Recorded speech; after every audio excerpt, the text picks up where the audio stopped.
Assalamualaikum warahmatullahi wabarakatuh.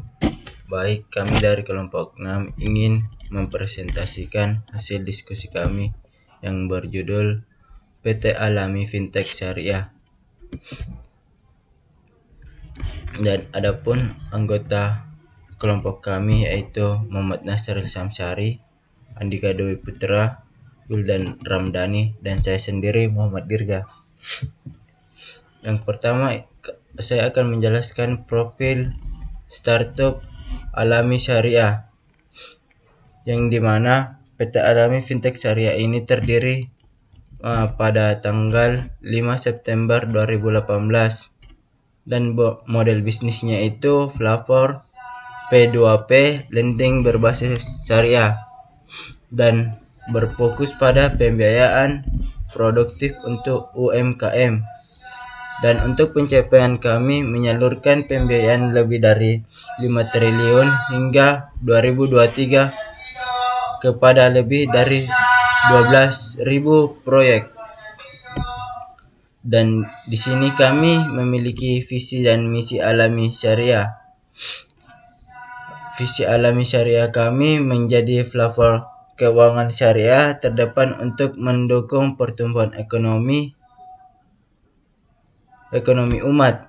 Dan kami memiliki 3 misi Alami Syariah. Yang pertama itu menyediakan akses pembiayaan syariah yang adil dan transparan dan mendukung pertumbuhan UMKM, dan yang terakhir itu menjaga kepatuhan prinsip syariah.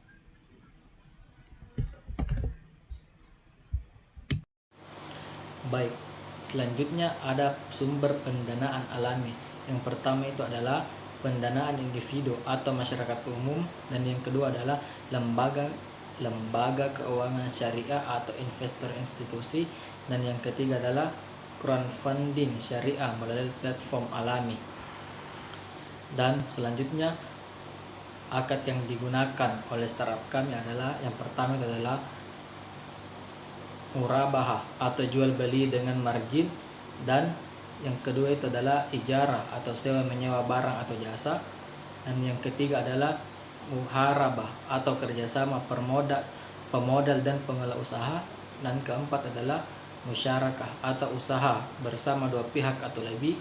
Dan Baik, jadi sekarang saya akan menjelaskan bagaimana sistem bagi hasil yang diterapkan dalam pendanaan syariah, khususnya di platform seperti kami ini.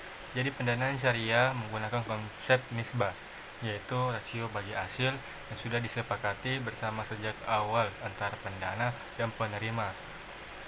Jadi tidak ada janji keuntungan tetap seperti bunga di sistem konvensional, melainkan keuntungan yang dibagi berdasarkan realisasi usaha yang sesungguhnya. Jadi sebelum akad dilakukan, proyeksi keuntungan akan disampaikan secara transparan sehingga kedua belah pihak punya gambaran yang jelas tentang potensi hasilnya.